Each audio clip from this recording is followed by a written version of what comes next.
Good morning. Morning. Welcome to Unity Orlando.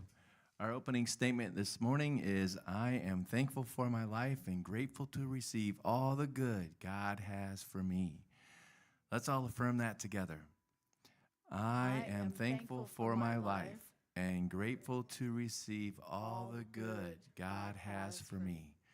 All right, let's all close our eyes, take a nice deep breath in, and let's affirm that together in the silence.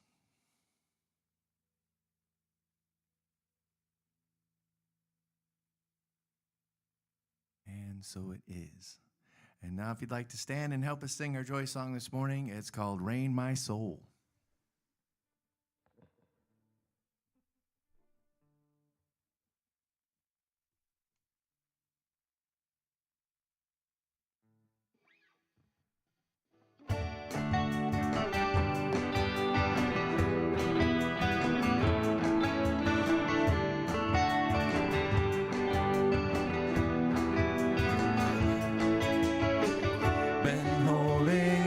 Things stopping my flow.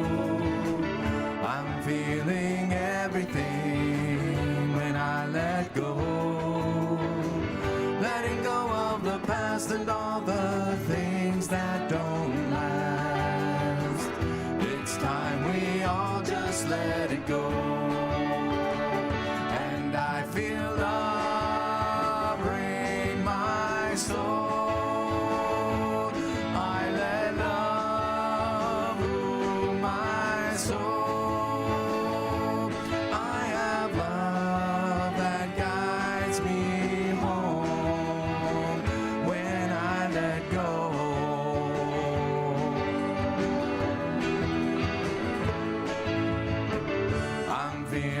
All the love in this place, all love below and above, and all the grace, all comes to those who ask. Let's make the space. It's time we all just let it go. And I feel love rain my soul.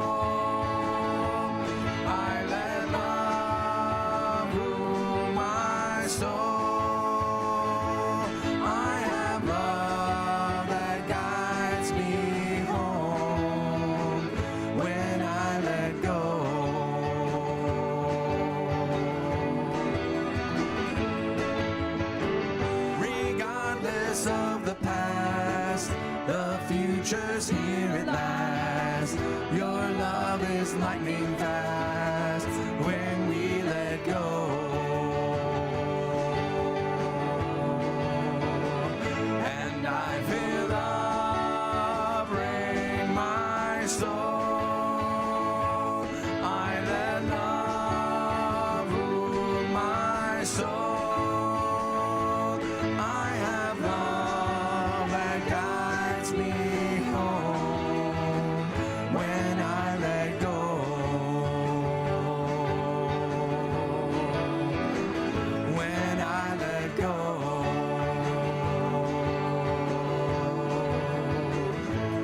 I let go.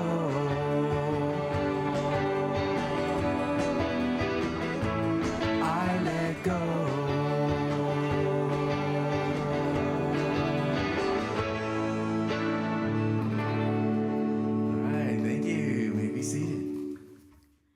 Good morning, Unity Orlando. How's everybody doing today? Great to see you here in person and online. I'm Susan Francis, your platform speaker today. Just a few announcements.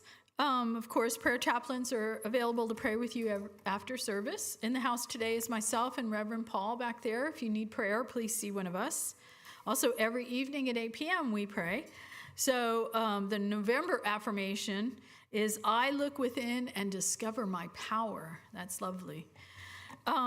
Just a few dates to put in your calendar. We are going to celebrate the Sunday before Thanksgiving, which is November 23rd, as our Thanksgiving Sunday, with a potluck luncheon following the 11 o'clock service. So join us for that. This is in place of Thanksgiving Eve service that we've had in the past. So it will be celebrated again on November 23rd after the 11 o'clock service. Also, December 7th, we're going to have a healing service following the 11 o'clock service in the sanctuary. We used to do this years ago, and we're trying to bring it back. So we'll have a little bit of Reiki. We're going to have some crystal bowls being played. So a nice feeling in the sanctuary for all that come. Also, December 14th is our annual Christmas party and potluck. So put that on your calendar. And of course, we have the Christmas candle lighting service, which will be on December 24th at 6 p.m. Also, it's still not too late. On this Tuesday, Reverend Lulu's book class, The Trip to Bethlehem, will begin. So if you're interested in taking it, it's not too late. There's flyers on the credenza. This is the book. It's very interesting. It's a metaphysical take on the Christmas story. So join us if you're interested. Reverend Bob's lesson today is soul perspective, but before I tell my story, I'm going to have Reverend Paul come up and talk for a minute.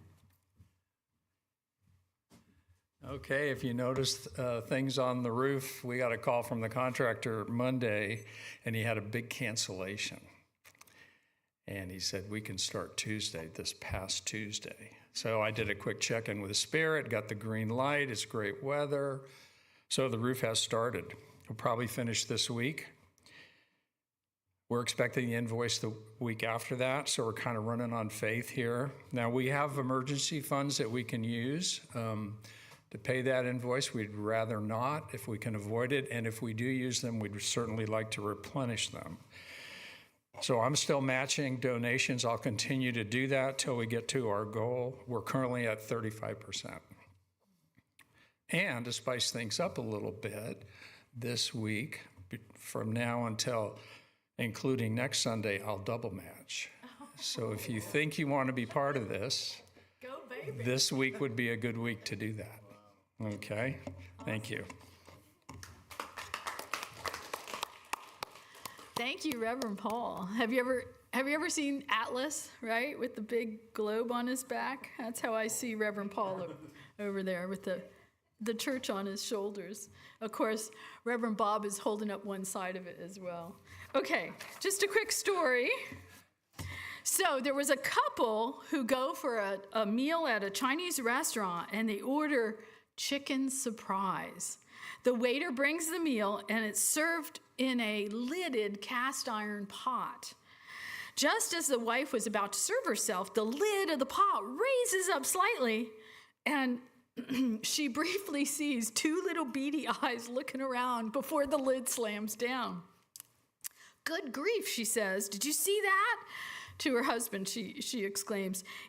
He hadn't, so she asks him to look at the pot. He reaches for it again, and the lid raises up, and he sees two little beady eyes looking around before it slams down again. Rather perturbed, the man calls the waiter over and explains what's happening and demands an explanation. Please, sir, the waiter says, what you order? The husband says, chicken surprise. And the waiter says, so sorry. I bring you Peking duck. Where's the wah-wah? The wah-wah. I thought that was cute, Peking duck. Anyway, I'm going to turn it over to Brian. All right, thank you, Susan. Here's a song. Well, before I was here, I used to go to be invited to other churches and things, and I remember one of them said they gave me the title like the morning of, and I'm like, and I liked the subject so much that I stopped into like a park. It's got some nature going, and I sat down and wrote this song and played it right there. It's called "Grow My Soul."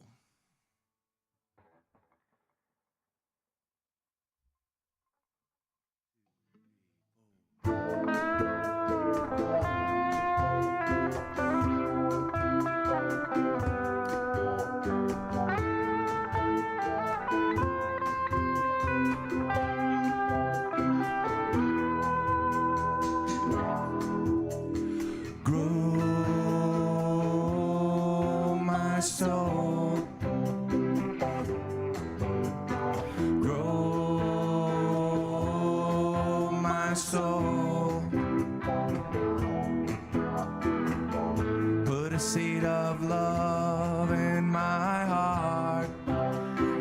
feel a bit stronger. Put a seed of love in my heart, and I'll live a bit longer with this God light in my heart. I can love a bit stronger with this God light in my heart.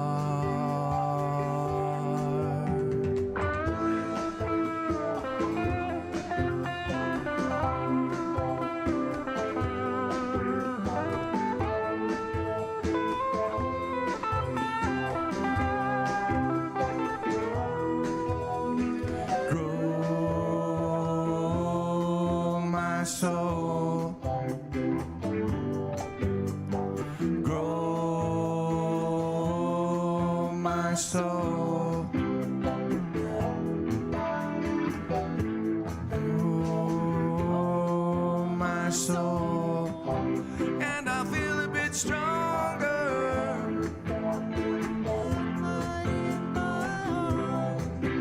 And I live a bit longer. And now I live my life like I'm in full bloom.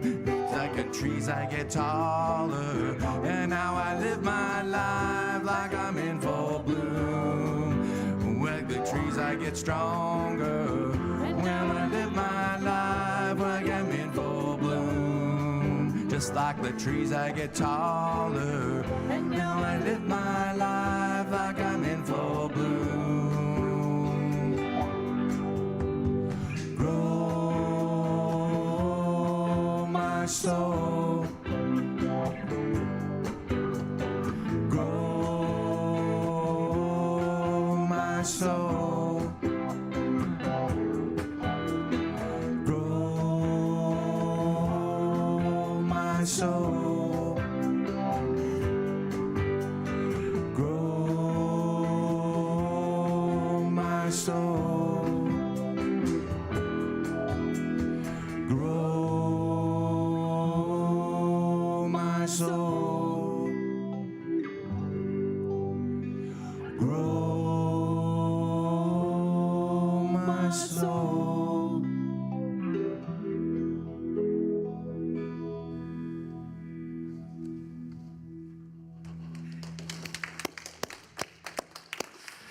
Ah, that's wonderful. Thank you, Brian.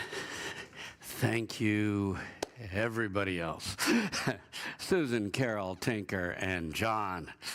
Ah.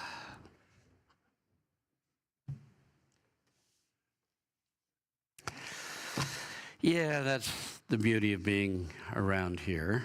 Can I take this off? Thank you. Being around here all these years with Brian and I working in tandem, he's written all these songs. And so I can't pick a topic that he hasn't got one for. It's wonderful. Good morning to all of you at home. Good morning to all of you who are here. Are you enjoying what I consider one of the most beautiful months in Florida, right? I mean, November is generally stupendous. It's generally great. And I'll admit, it's been a long time since I saw 50-degree nights. 70 days in the 70s. I guess it'll reach the lower 80s this week. But it's gorgeous out there. Okay. I worked on this talk all week. I don't always do that. Normally it's just the end of the week. But Patty said to me, "You were working on this talk all week long." And I said to her, "Yeah, you got to understand, I made a very big promise. And it takes a lot of work to put together what I wanted to say within that promise of soul perspective and to get it organized." So we got a lot of ground to cover. Do not expect me to turn you out early today. You will get through it. Soul perspective. We start by saying that the fairy tale, The Ugly Duckling, is the ultimate description of soul awakening. I mean, look, here this egg got planted in a nest full of ducks, right? And it's raised as a duck, and it thinks it's a duck. It just doesn't walk like a duck. It's a lousy duck. So consequently, this is a swan egg. But it doesn't know any different. And so here it is, and it's growing up with all its duck brothers and sisters, and it's always kind of feeling like the odd man out. I don't really quite belong here. Until finally, it has this awakening, and it realizes, I'm not a duck at all. I'm a swan. And that is soul awakening. We're placed in this world in surroundings and we often don't really feel like we belong. I don't quite belong. Something's a little off here. It never quite feels like it's totally my place here. We're growing up not quite feeling like we fit in, and we're always sensing there's something more that we're missing. Something more that we're missing. And for many, we finally realize that we're not a duck, we're a swan. Not during life, but only when we finally die. We go, wow, I'm actually a swan. Emily Cady's basic book, Lessons in Truth, which has been around for well over 100 years, there's a chapter in it. And this is the basic unity books, or it was for 100 years. And in that chapter, it's entitled Personality and Individuality. And she makes some definitions here. In fact, originally, before they adjusted the chapter, it was called Definition of Terms. So I'm going to give you some definitions. Personality is your human self, the part that we're so proud of, and we think it makes us unique. But Emily Cady points out that the personal self is actually how you're like other human beings. It's kind of like a Lego set. You can put it together in slightly different ways, but it's all the same pieces. So consequently, those things that we think are so unique about us, our grandparents probably had them. Or somewhere along the line, you see these patterns that travel down through families and so forth, and they're not all learned. They're just, the pieces get put together. And so that part we're so proud of and say, this is unique. No, it's not. It's the part of you that makes you like everybody else in this world. Personality is temporary. This personal self that we are so proud of. It depends on this space and this time. And quite frankly, it falls apart at the end of life. Personality, you might say, is how we express ourselves while we think we are a duck, a human self, a human being. On the other hand, there's another part of us that lies at the very center of our being. And that's your individuality, your eternal spiritual self. We often call it our soul. And that's the higher self, the greater self. Or you might say the swan that's actually always been there inside of us. This individual essence is how we are unique. In your soul, you are unique. In your personality, quit getting so proud over it. Other people have done it.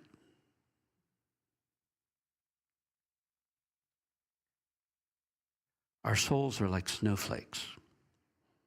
There's no two alike. And discovering you are a soul is what I call soul awakening. Now I'm going to go back to some other ancient unity things. There's an old unity statement: the soul is pivotal. It can look out at the world, or it can look in at everything else. And as we were taught this, we were led to believe that when you look in, it's far vaster than the universe around us, the outer. And it only makes sense. Science is suggesting there's dimension after dimension after dimension, all, multiple dimensions, not just multiple, but of infinite number of dimensions of life. And the higher realms, there's an infinite number of rooms beyond the one in which we are momently. And when you look inward, that's where you're looking. Okay. I became obsessed throughout my life with the concept of soul awakening, awakening to the swan, awakening to the majesty inside of me. And that got kicked up several notches when I had a spiritual experience in which I came face to face with my soul. Okay. Now, in meditation, I had constantly been looking inward. Those were the instructions. The soul can look out, but it also can look in. So look in to find these spiritual things you're seeking for. And most of the time, I'm getting nowhere. I'm looking in and I'm hitting a big blank. There's nothing. I'm not finding anything. Well, one day in my 30s, I was outside working in the yard. I came in. I was the only one at home, and only one in the house. And I sat at the dining room table, and I just had the impulse to one more time look within. And I turned my vision 180 degrees and looked in. And I came face to face with the most stupendous being I had ever seen in my life. And my first reaction was, what are you doing in here? It was almost a fear reaction, but I came to understand. Quiet down, you're just meeting what you've always said was in there. And I went, yeah, but it's one thing to say it. It's another to actually experience it, to come face to face with it. And it really was another thing. Because what happened is, in the moment, as I knew this was my higher self, this was my soul, it was so awe-inspiring. And I realized it had had its own soul agenda. It had been working on higher levels from the moment I was born into this planet, and I'd been paying no attention. And I was so proud of these things that I had done with my life. And I realized they were almost meaningless compared to what was going on inside of me. In fact, I was horrified at my being proud of the outer self when this inner stupendous being was functioning inside of me all along. And so it was devastating. I realized my entire life, everything I'd taken pride in was relatively unimportant when compared to what my soul had been doing. And after I got over my, quote, devastation, I came to another point, and I thought, okay, then I want to be part of that. I want to be part of what's going on inside of me. I don't want to be part of my soul. I want to serve my soul in whatever way I can. That's where I came up with the statement of, all I need to do is be the pencil sharpener for my soul. I just want to be part of that experience. It is so much more important. And what's intriguing is For 4 hours, I went on about my life. I did menial tasks like washing the dishes, doing a little more work outside. I did all kinds of things, me and my soul. I was aware of the outer being, and I was doing it in my outer being, but at the same time, I was aware of that stupendous being inside that I was hosting. I went, oh, wow.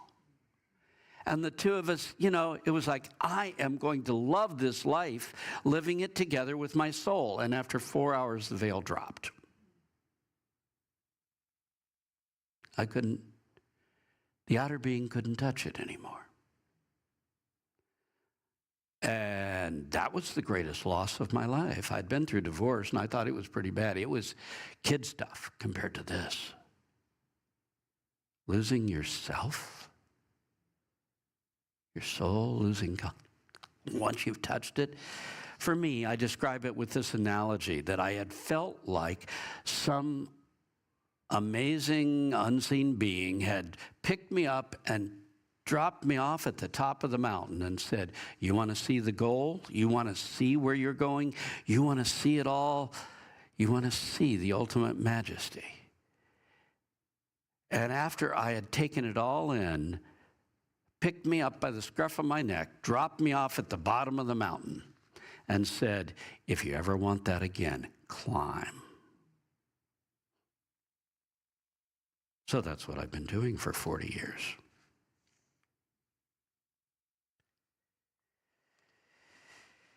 I've been striving for soul awakening because for me, I know it's very real. I had the first experience. I got the privilege, and it is a privilege, to see where we're all going. We all have. I came to understand I'm not special. Every single one of us has this stupendous being inside of us. Every single one of us has a soul, unique, like a snowflake, right? So this is the point at which someone says, well, you've been working on this for 40 years and you're not there yet. And I'll say, well, yep, that's right. Has anything happened? Yes, I'm not going to say nothing's happened. I've had multiple encounters and mergings with my soul. But I was never able to disconnect from my personal self enough to become permanently aware of the soul. Again. Never again. So for the last decade, I've worked extensively to subdue my personal self in order to get beyond it. In order to get to full soul awareness while living in this life. You'll get there by dying. I want to get there a little early. In Matthew 16, 24 through 26, Jesus said to his disciples, he who wishes to follow me, let him deny himself and take up his cross and follow me. For whoever wishes to save his life shall lose it, and whoever loses his life for my sake shall find it. For how would a man be benefited if he should gain the whole world and lose his own soul? Well, I took these instructions very seriously. Time to deny yourself. Take up thy cross. In unity, we see that's crossing out all of the limited, all that holds us back. Deny yourself. So I denied my personal self. In order to get past it, my affirmation was, I am not this personality. I am not Bob. I am soul. And I concentrated on that over and over. I didn't necessarily suggest it to people because when you finally admit that your human self is unimportant, you don't have a great deal of, you cannot use desire to draw things into your life as well, because you just gave that up, by the way. In the process of working, I've caught glimpses of soul perspective. And you think, isn't that wonderful? You saw the way your soul sees. Oh, that must have been glorious. No, quite frankly, it's not always been comfortable for my personal self to see from soul perspective. Because the soul sees life very differently from how our human self, with its human desires, sees it. But in spite of all of that, the fact that sometimes that perspective is a little uncomfortable, I still believe that soul awakening, that journey into the higher self and a truly higher experience of life, is the only goal worth pursuing. So today, what I'm going to do is I've divided it into 5 categories, but I'm going to share with you, I said I caught glimpses. I do not claim to see clearly through soul eyes, but I do claim to have caught a few glimpses. And I'm going to try to share them with you. I think it's going to sound familiar. I don't think any of them are going to be astoundingly different from what, if you've been traveling the spiritual path, what conclusions you've come to. But the first perspective of the soul that I want to share is, number 1, your personal self and this human life are relatively unimportant when compared to your soul and the eternal process of which your soul is a part. Remember, that was my big takeaway from that first encounter. So, what do we mean? Your outer personal self is not who you are. You only think you're a duck. You're much more. And the outer personal self is temporary and actually will be released alongside your body at the end of life. All those opinions that you're so proud of, they don't apply to other times and spaces. They have no need to go with you. This world is temporary. That's the soul perspective. The entire world is temporary, and this life is a very small part of your entire spiritual experience. Because it's temporary, nothing that happens here has any lasting reality. I mean, think about it. The theme of this world is "this too shall pass." Or in 1 Corinthians 7:31, Paul says, the fashion of this world is passing away. That's what this world is always doing. It's passing away. Therefore, we're going to extend it just a little further. If this life is not as important as we've made it to our soul, it is to you, the outer being. But to your soul, it's a very small part of what it's been doing. Then the pain or pleasure of this world, the success or failure of this world, the fairness or unfairness of this world is, quite frankly, all relatively unimportant to your soul, because they're gone in the flash of an eye in eternity. He said, but this was pain. And yeah, okay, it's gone.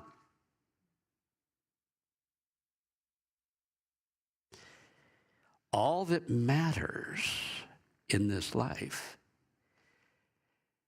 is how you handle all of these things. How you handle pain or pleasure, success and failure, fairness and unfairness, all the things, all the challenges we face here. The only thing that's important in this life is what we learn from going through all of this. Now you say, okay, then what I do doesn't matter. Oh, it absolutely does. You have to do your best while living this life because that's how we learn our spiritual lessons. And if you don't learn, you're doomed to just repeat. It's Groundhog Day.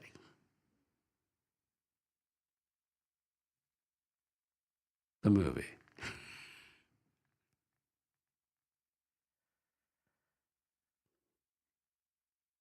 And the soul has no problem with that. Because in a moment, I'm going to talk about time. Learning is all that's important, and if it requires pain, total failure, facing unfairness, or even death to learn the lesson, it's well worth it to your soul, to your eternal being. Human self is going to complain. I don't blame you. But your soul, temporarily going through this challenge, if you learn the lesson, was worth everything. And bluntly, this is just plain disconcerting to the human self. And you go, you must be really getting off base. And I add this. It's disconcerting to your human self, but it reflects Jesus' teaching on the soul. He said a lot of things. In fact, I'm going to have more scriptural quotes in this talk than I've had in a long time. Because he said a lot about the soul, and not all of it feels real comfortable. And so not all of it do we go, oh yeah, isn't that great? You know, I mean, in John 6:63, Jesus says bluntly, it is the spirit that gives life. The body is of no account.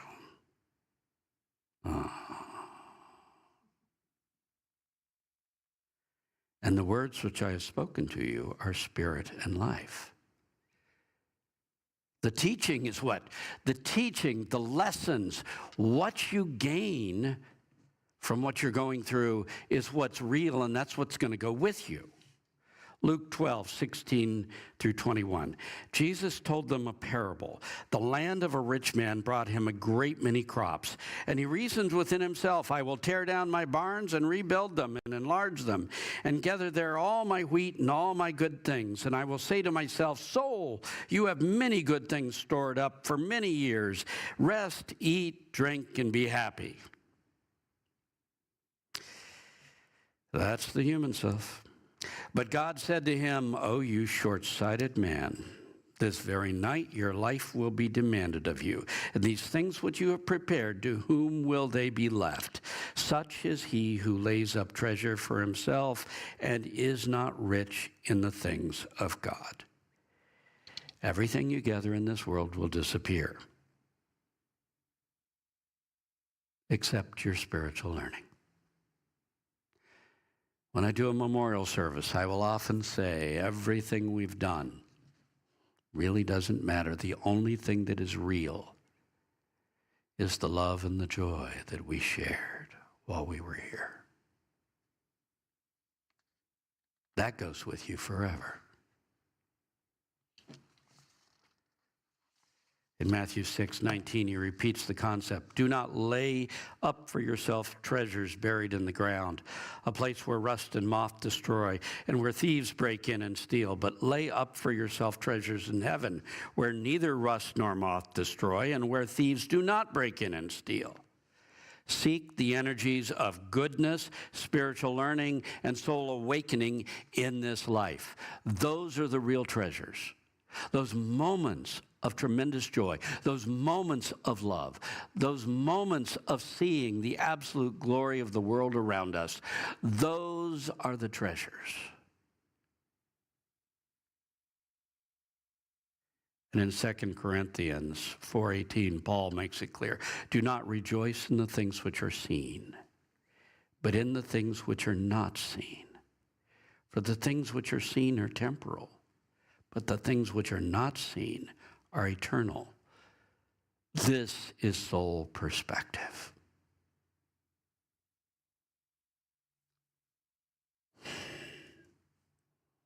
And if you want to touch the part of you that goes on forever, that's going to leave this life and leave the human part behind, we've got to kind of embrace the goodness around us, the love, the joy, what we learn by making mistakes. Okay, that's just the first category. Here's the second. You are an eternal being, and death is nothing to fear. It's merely a doorway into another room of life. This is soul perspective. Human beings, we're not overjoyed with the concept of dying. If you were in your soul, you'd probably be rejoicing as you went across.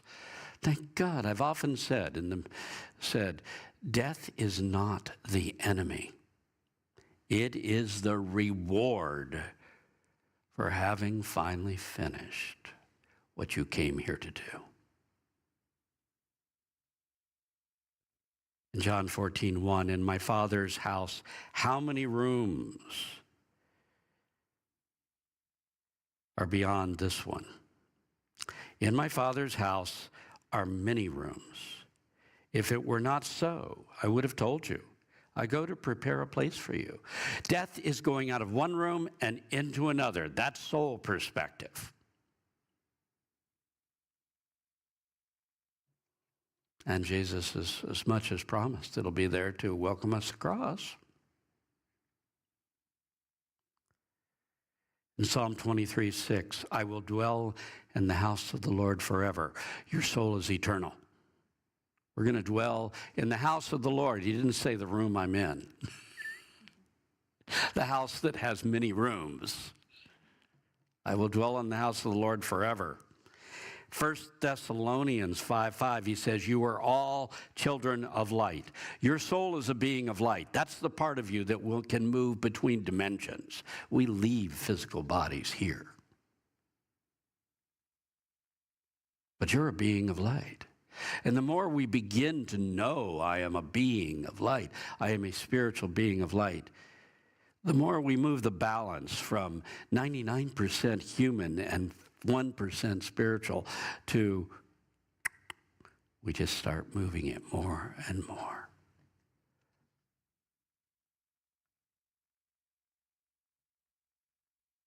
And in 1 Corinthians 15:54, when this corruptible, this human experience, shall have put on incorruption, and this mortal body shall have put on immortality, then shall be brought to pass the saying, death is swallowed up in victory.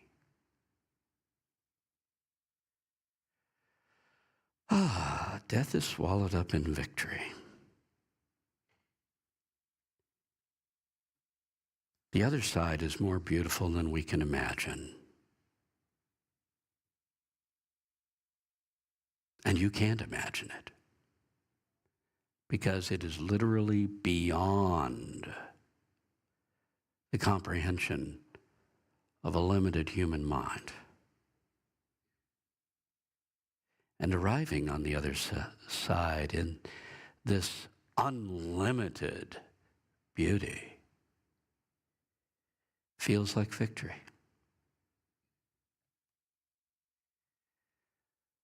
The Native Americans had a statement they would often fall back on before going into battle. It's a good day to die. They were not going out to commit suicide. That's not what that's saying. What it's saying is, I have no fear of death. And taking the fear of death off the table literally empowers your life right now. In John 12:25, he who loves his life will lose it. More soul perspective, right? He who loves his life will lose it, and he who has no concern for his life in this world will keep it to life eternal. If you're really attached to this body and this personality, death can seem like a very scary experience. No doubt about it. On the other hand, there's no stopping it. It's going to happen to every single one of us. But those who embrace the letting go process and face death with the joy of seeing that before them lies this amazing adventure, before me lies the chance to return to pure soul consciousness, before me lies the adventure of exploring the higher realms and higher possibilities. Those who enter into that consciousness will pass through the doorway into the greater and more glorious life that lies beyond anything that we've ever experienced here in the earth.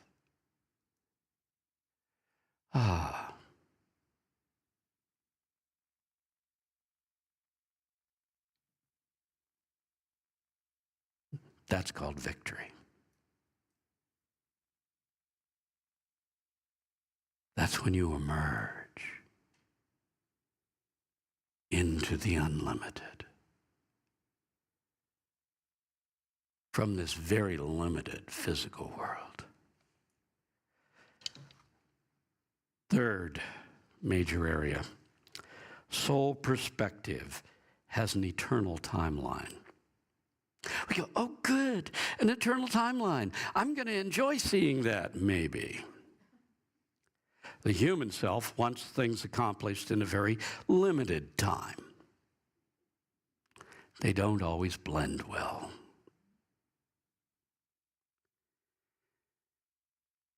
One of the first glimpses of soul perspective that disturbed me greatly was this.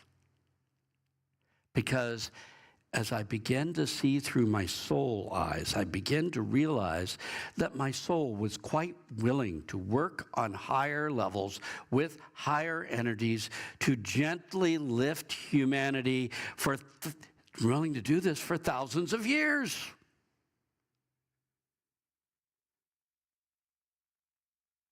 And my personal self was horrified that we were on a 1,000-year journey. Oh, no. I need this to happen in the next 100. I actually got depressed over that.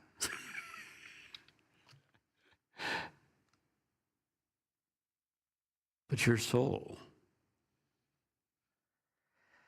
the perspective on time is very different in the higher realms.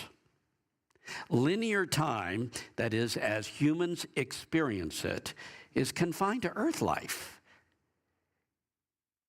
It's right here. It doesn't go beyond this. The higher realms function in eternality, in eternity. And it's not linear. Past, present, future. We like to keep things in a nice linear order.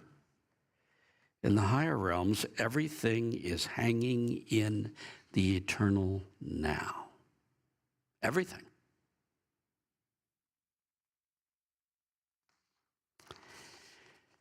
In the higher realms, we see from soul perspective that time is a variable that is part of the learning challenge that incarnating into the earth provides. But for our soul, time is not a concern,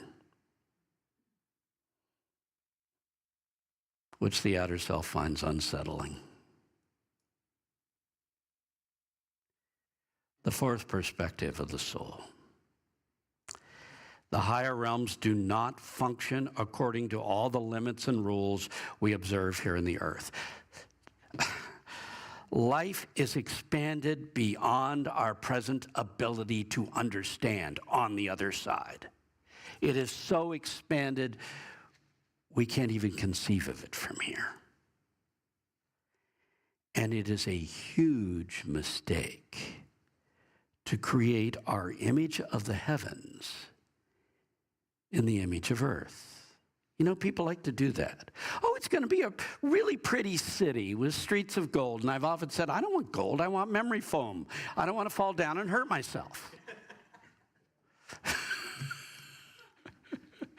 But notice, however we're doing it, we are trying to make heaven in earth's image.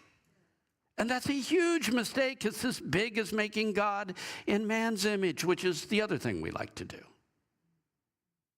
I mean, in Genesis, it says, man was made in God's image. And the first thing we did was walk out and says, oh, good, then God has 2 arms and 2 legs. No! You just turned it around backwards. Man is made in God's image. God has always, from the beginning, been described as spirit and as light. And as spiritual beings, we are in God's image. We are spiritual beings. Yeah, we're wearing human bodies. We're walking through a human life. We're doing all this physical stuff. But you are a being of light. You are this human, this spiritual self, because you're made in God's image.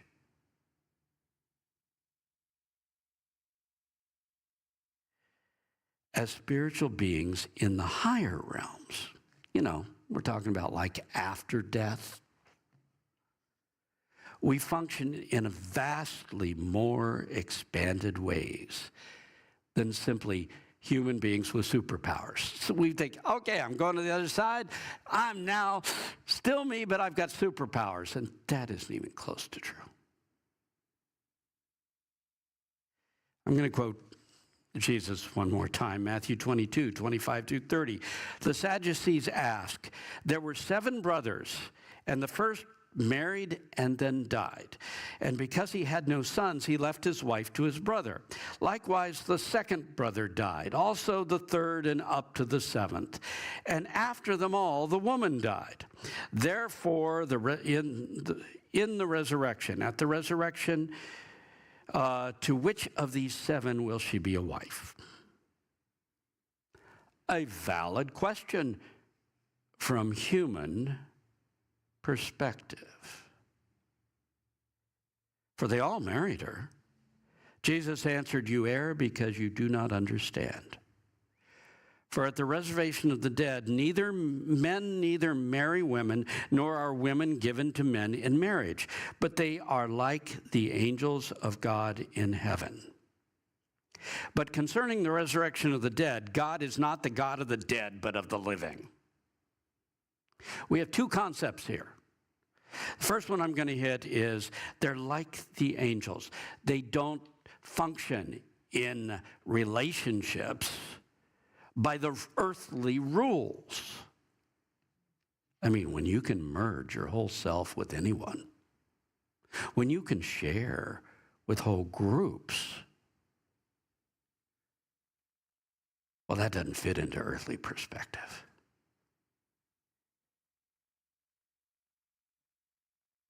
Then there's the second aspect. God is the God of the living, not the dead.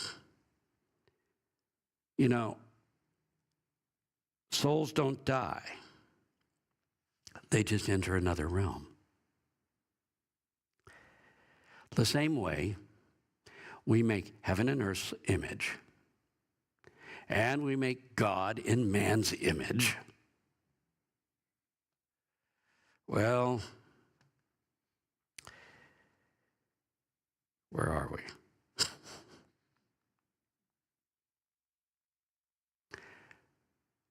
we try to make resurrection in human image, and that's all wrong.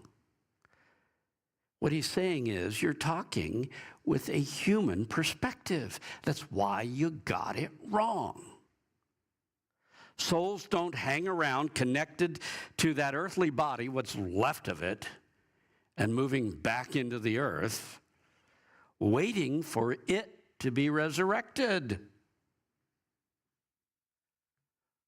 The soul is resurrected the moment it lays aside the body and rises beyond the earth. God's the God of the living. Don't give me this dead stuff. The body is of no account. Remember, that's what Jesus said earlier. So the bottom line is, through death we rise into a new room, higher realms. Now, I want to talk about a few ways that soul perspective differs from earthly human perspective. Number one, soul knows it's connected to everything. Personal self feels separate, individual. Me against the world, right? Soul is driven by serving the whole. Personal self is driven by self-preservation. In John 15:13, Jesus said, "There is no greater love than this, that a man lay down his life for the sake of his friends." This is serving the greater good, the whole. That's how a soul sees it. Soul, thirdly, soul merges with others. The human self competes with others. I mean, if you can catch a glimpse, do it with this. The other side, there are no barriers between minds. And because you merge naturally with others who share your tendencies and where you're going and what you're trying to do. On the other side, we often work in teams. You're part of each other, and you know it.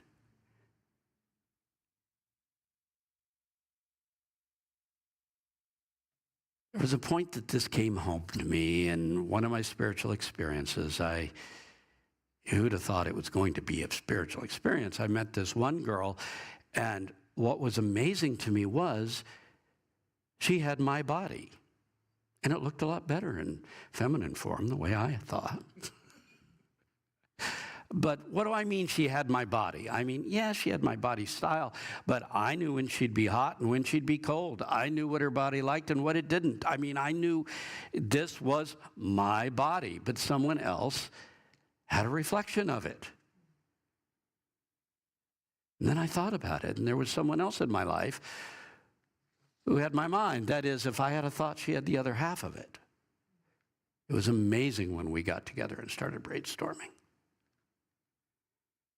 And I started to realize I'm actually a group soul. I'm not an individual soul. We all want to see ourselves as so individual. But I'm actually part of a group, and I'm going around gathering people who are part of me. And what I will tell you is you enter Christ consciousness when your, what do we say? Your group soul extends to all humanity. Because that's what Jesus did.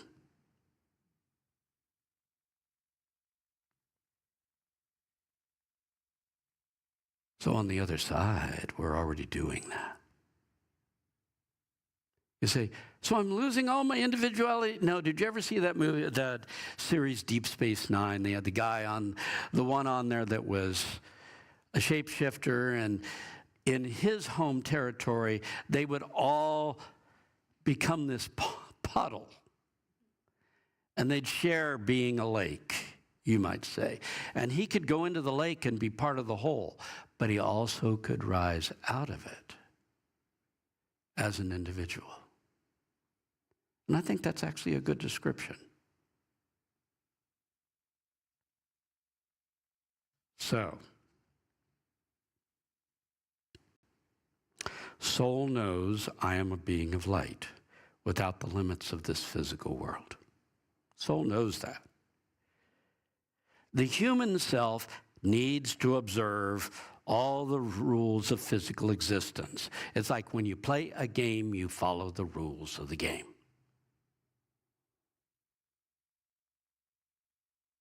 But the soul knows it's only a game.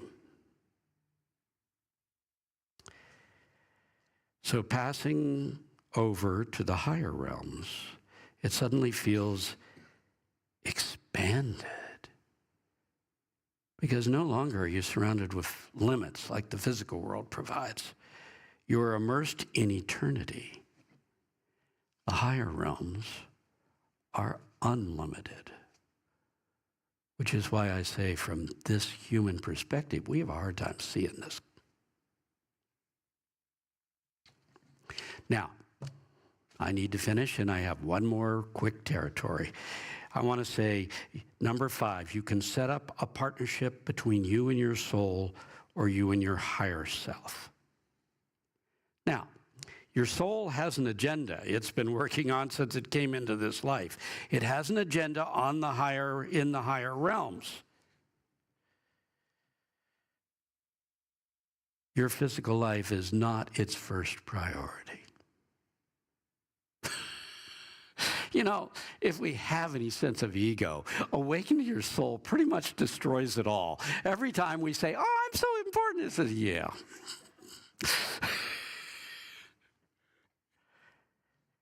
Physical life is not the first priority of your soul unless you reach out to it. Then it'll respond. Your soul loves you. That is you, the human self, because you're actually a part of it. A temporary part, yeah, but still, you're part of it. And so you can ask for help from your soul. And it will assist you if you can surrender to it. That's the problem. We want to ask for help, but still run the show, and that doesn't work.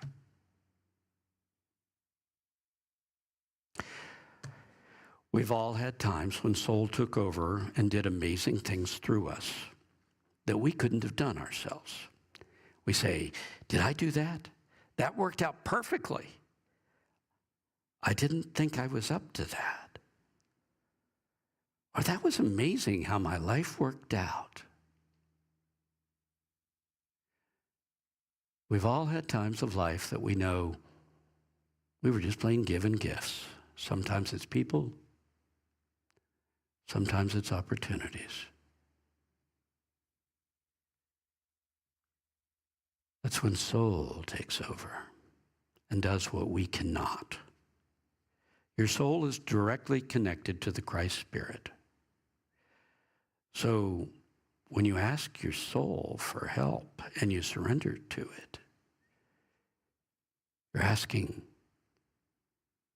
the Christ Spirit to totally enter into your life.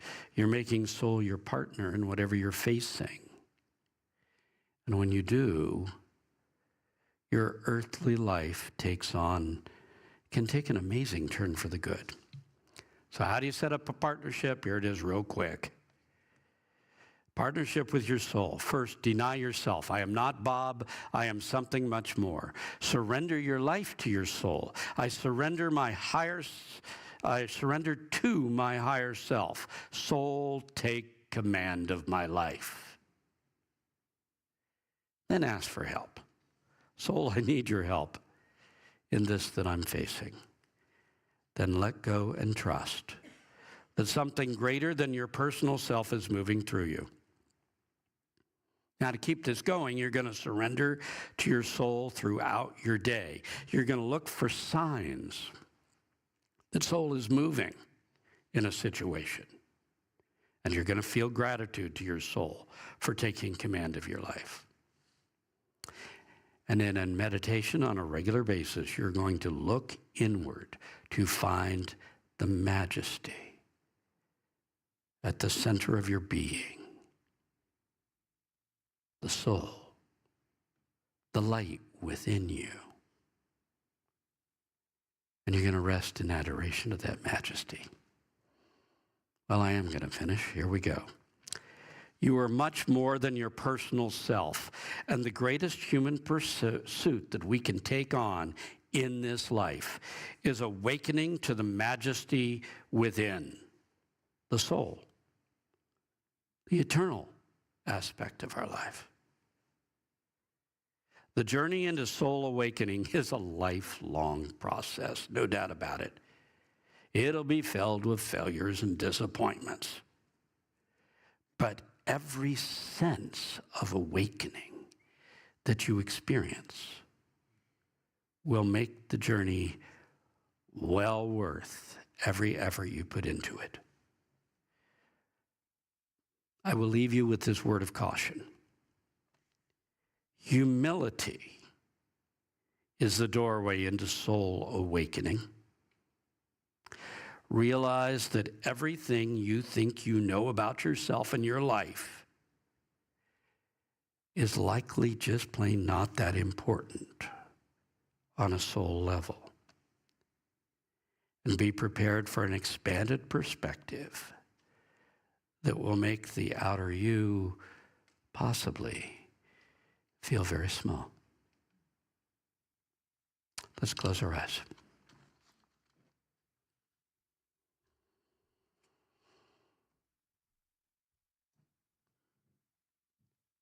Turn your perception inward toward the center of your being.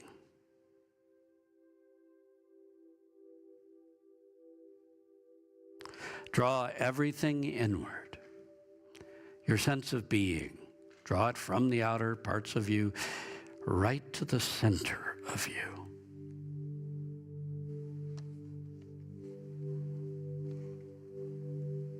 And there at the center of you find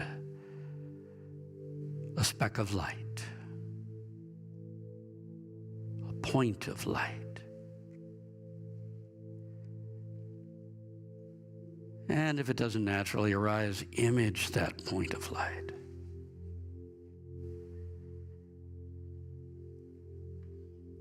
And realize this is what you're trying to become aware of. So as you concentrate on that point of light at the center of your being, see it expanding into a ball of light, then expanding throughout your body till your whole body is glowing in light, and then beyond as you realize, I am more than this body.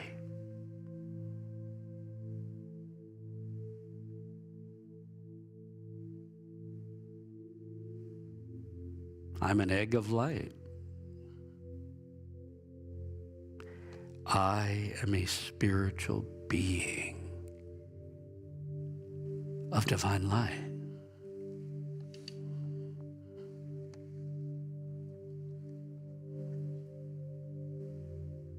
And as you rest within your body, but pervaded by this light that you realize that you are, realize I am not this human self. I am an eternal soul. I am who I was before I came into this life, who I am now and who I will be long after I leave here. I am not this human self. I am soul.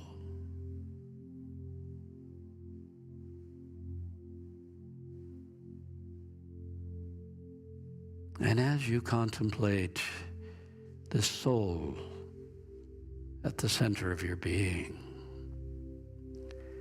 feel its majesty.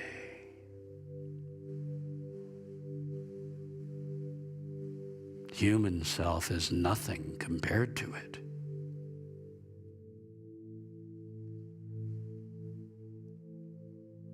So for a moment, dwell on the majesty at the center of your being.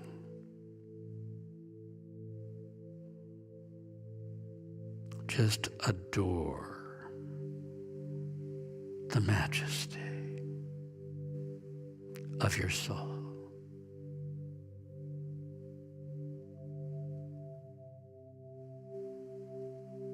Now looking at your outer life, ask, soul, take command of my life.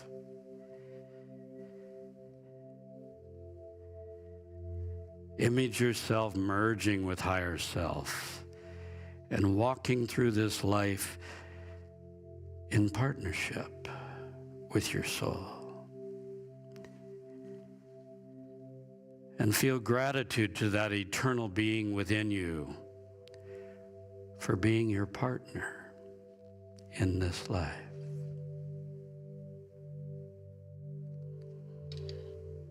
And now let go, knowing confidently higher forces are at play in my life.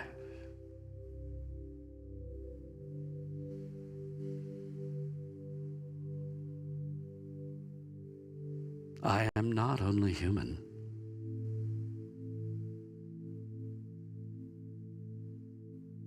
I am much, much more.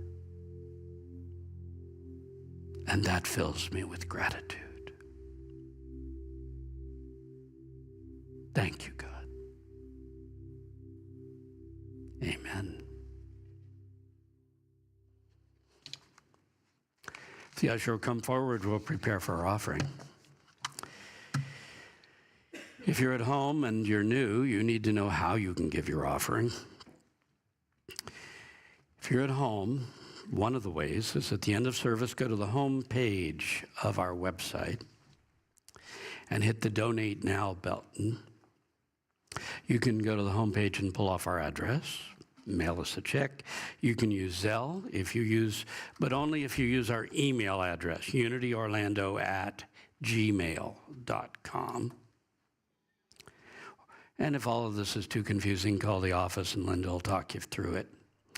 Thank you for your offerings. You at home, your support is as important as everyone else's. Together is what keeps us going. Here? Well, it's pretty easy, and we have a usher to help you. So here we go. Let's affirm together. Divine love through me blesses and multiplies all the good I am and have, all the good I give and receive. Thank you, God. Amen. Let's take us home, Brian.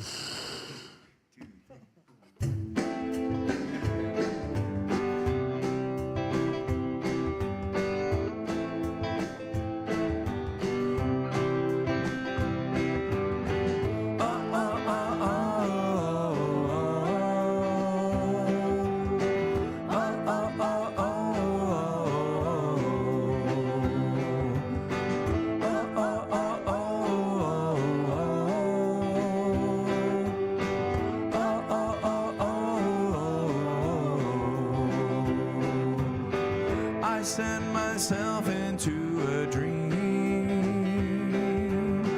a super special place it seemed, full of light and sentient beings, full of wonderful good things. And then I rise into a light. It moved me forward in my life, sent me cascading and all that's right. Down in my soul it rises high.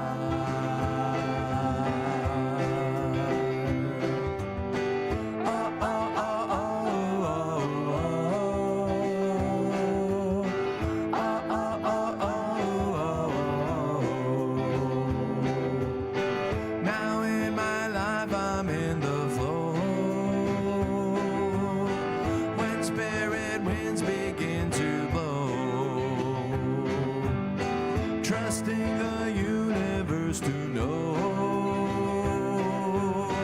just when I need to let it go.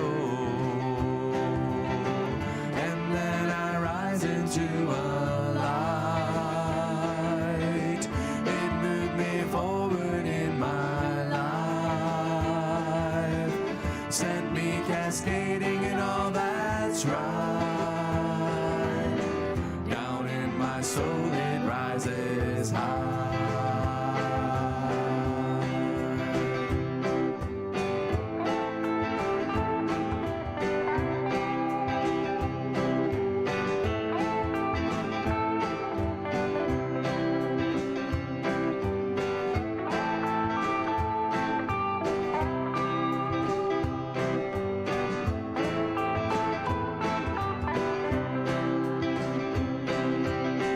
And then I rise into a light. It moved me forward in my life, sent me cascading and all that's right. Down in my soul it rises high.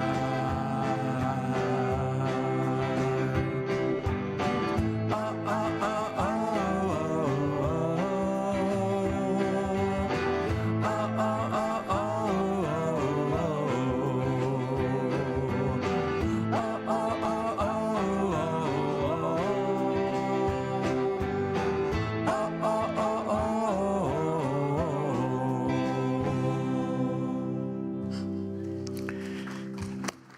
Ah, that was wonderful. Good up energy to end this service on. We want to send them out feeling good instead of like I drug them through everything. Thank you, whether you're at home or whether you're sitting right here, for being Unity Orlando, those I walk through this life with, those I share my consciousness with. We're all part of a group soul, are we not? Where are we? Next Sunday. Next Sunday, Reverend Paul Kenny will be speaking on the spirit frequency. He's always got an interesting perspective on things. You'll definitely want to be here. Let's all rise and finally finish this service off by joining together and blessing the whole world with our prayer of protection together.